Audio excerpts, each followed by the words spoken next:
സർവേഷാം നമസ്കാരഃ. അദ്യ ഇന്ന് ഞാൻ ഒരു കവിത ഞാനിവിടെ എഴുതിയിട്ടുണ്ട്. നിങ്ങളെല്ലാവരും കേട്ടിട്ടുണ്ടാവും വൈലോപ്പിള്ളി സാറിൻ്റെ മാമ്പഴം എന്ന കവിത. അങ്കണത്തൈമാവിൽ നിന്ന് ആദ്യത്തെ പഴം വീണു അല്ലേ, കേട്ടിട്ടുണ്ടാവും. അപ്പോൾ ആ ഒരു കവിതയുടെ സംസ്കൃതമാണ് ഇവിടെ എഴുതിയിരിക്കുന്നത്. ആ കവിത സംസ്കൃതത്തിലേക്ക് മാറ്റിയ ആ ലൈനുകളാണ് ഇവിടെ ഉള്ളത്. ഇത് ഹരിപ്രസാദ് സാറാണ് സംസ്കൃതത്തിലേക്ക് മാറ്റിയത്. ഹരിപ്രസാദ് കടമ്പൂർ എന്നാണ് പേര്. ഓക്കെ, അപ്പോൾ ഈ ഒരു കവിതയുടെ വ്യാകരണാംശം നമുക്ക് ഇന്ന് നോക്കാം. അങ്കണസ്ഥിതാദാമ്രാത് പ്രഥമേ ഫലേ ച്യുതേ മാധുരക്ഷിഭ്യാം ക്ഷണാത് അപതത് തപ്തോദകം. ആദ്യം നമുക്ക് ഇവിടെ പദച്ഛേദം ചെയ്യാം. അങ്കണസ്ഥിതാദാമ്രാത്, ഇവിടെ രണ്ട് പദമുണ്ട്, സ്ഥിതാദ് ആമ്രാത് അല്ലെ. അങ്കണസ്ഥിതാദ് അധികം ആമ്രാത്. ഓക്കെ, അങ്കണ സ്ഥിതാദ് അധികം ആമ്രാത്. ഓക്കെ, ഇവിടെയാണ് സന്ധികൾ വരുന്നത്.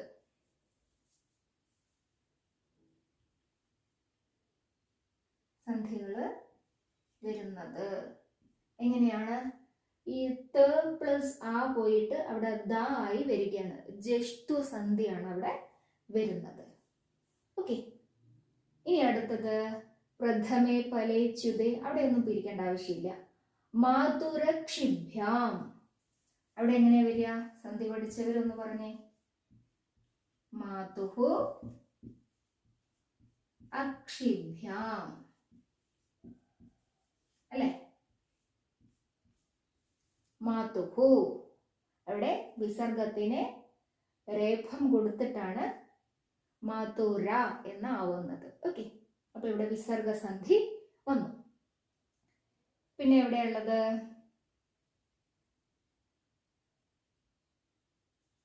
തപ്തോദകം. തപ്ത ഉദകം തപ്തോദകം, അതവിടെ ഒരു സന്ധിപദവും വരുന്നുണ്ട്, പിന്നെ കൂടാതെ സമസ്ത പദവുമാണ്. അപ്പൊ ഇവിടെ വേണമെങ്കിൽ നമുക്ക് തപ്ത ഉദകം അങ്ങനെ നോക്കിക്കഴിഞ്ഞാൽ അവിടെ ഗുണസന്ധി അവിടെ വരും.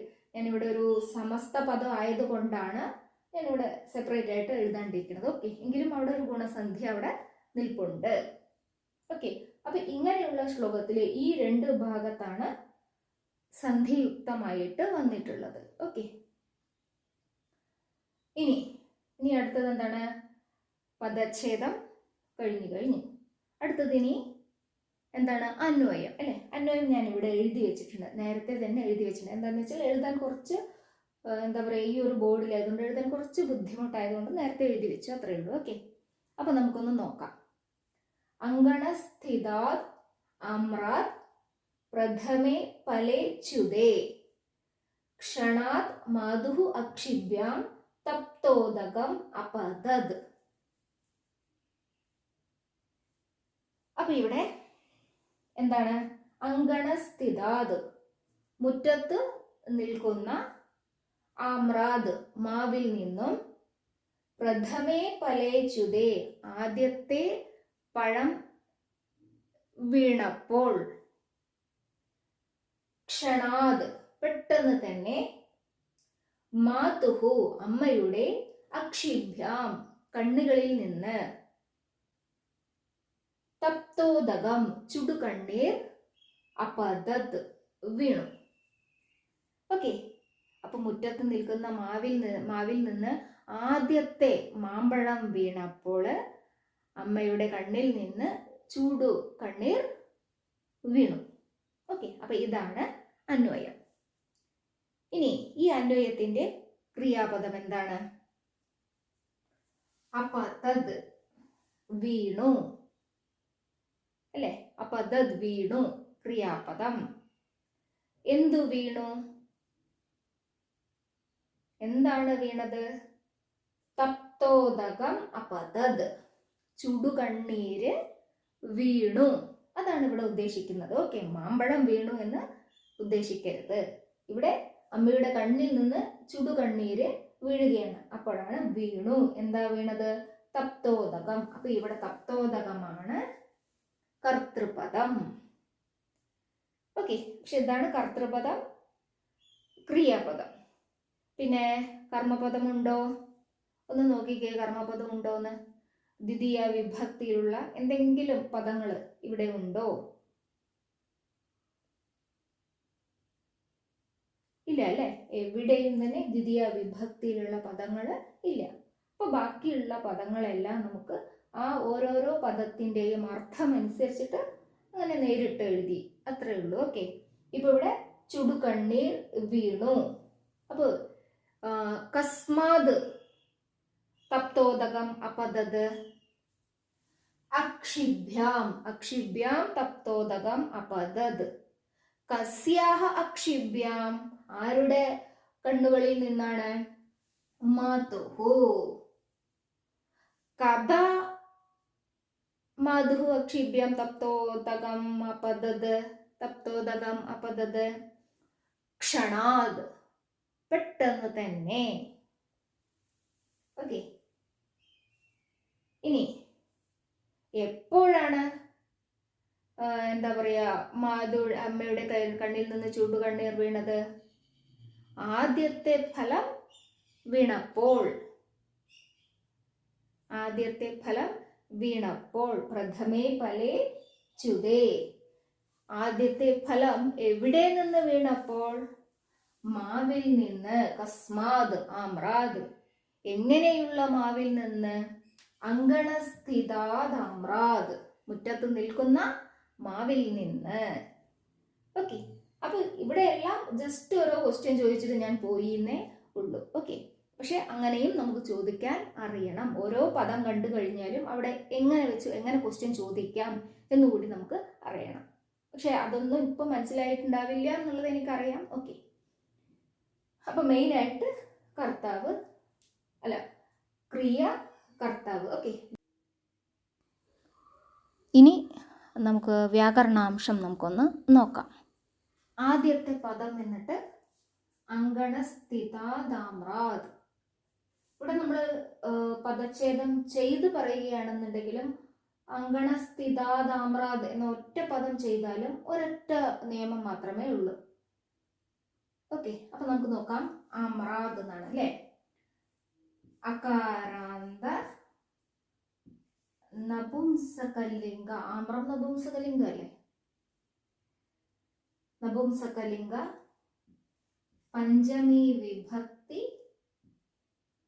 ഏകവചനാണ്. ഓക്കെ, അതുപോലെ പ്രഥമേ ഫലേ ചുതേ, ഇതൊരു സതി സപ്തമി പ്രയോഗമാണ്. ഓക്കെ, സതി സപ്തമി, ഇതെല്ലാം സപ്തമിയിൽ വന്നിരിക്കുകയാണ്. പ്രഥമേ അകാരാന്ത നപുംസകലിംഗ സപ്തമി വിഭക്തി ഏകവചനം. അതുപോലെ ഫലേ എന്നുള്ളതും അകാരാന്ത നപുംസകലിംഗ സപ്തമി വിഭക്തി ഏകവചനം. ച്യുതേ എന്നുള്ളതും അകാരാന്ത നപുംസകലിംഗ സപ്തമി വിഭക്തി ഏകവചനം. പിന്നെ മാതുഹു എന്ന് നോക്കുകയാണെന്നുണ്ടെങ്കിൽ മാതുഹു എന്താണ്? ഋകാരാന്ത സ്ത്രീലിംഗ മാതുഹു, അമ്മയുടെ. ഏതാണ് വിഭക്തി? ഷഷ്ടി വിഭക്തി ഏകവചനം മാതുഹു. അതുപോലെ അക്ഷി ശബ്ദം അല്ലെ, അത് വന്നിട്ട് ഇകാരാന്ത നപുംസകലിംഗ പഞ്ചമി വിഭക്തി ദ്വിവചനമാണ്. ഓക്കെ, പിന്നെ ക്ഷണാത്, അത് അകാരാന്ത പുല്ലിംഗ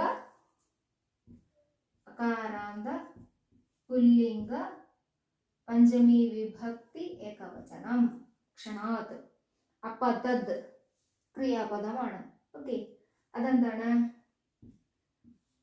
പദ് ധാതു പരസ്മൈപതി പ്രഥമ പുരുഷ ലകാരം ഏതാണ്? ലങ് ലകാരമാണ്. ഓക്കെ, ലങ് ലകാരം പ്ലസ് ഏകവചനം. അപ്പൊ തത്. പിന്നെ തപ്തോദകം ചുടു കണ്ണീർന്നാണ്. അപ്പൊ അതുകൊണ്ട് തന്നെ നപുംസക ലിംഗമാണ്. അകാരാന്ത നപുംസക ലിംഗ പ്രഥമ വിഭക്തി ഏകവചനം. പിന്നെ 2 സമസ്ത പദങ്ങളാണ് ഉള്ളത്. ഒന്ന് തപ്തോദകം, ഒന്ന് അങ്കണസ്ഥിത എന്നത്. ഓക്കെ, അപ്പൊ ഇവിടെ തപ്തോദകം എന്നത് തപ്തം ഉദകം കർമ്മധാരയ സമാസമാണ്. അതുപോലെ അങ്കണസ്ഥിതാദാമ്രാദ് എന്ന് പറഞ്ഞതില് അങ്കണസ്ഥിതാദ് അവിടെ വന്നിട്ട് അങ്കണേ സ്ഥിതഃ അങ്കണസ്ഥിതഃ തസ്മാത്.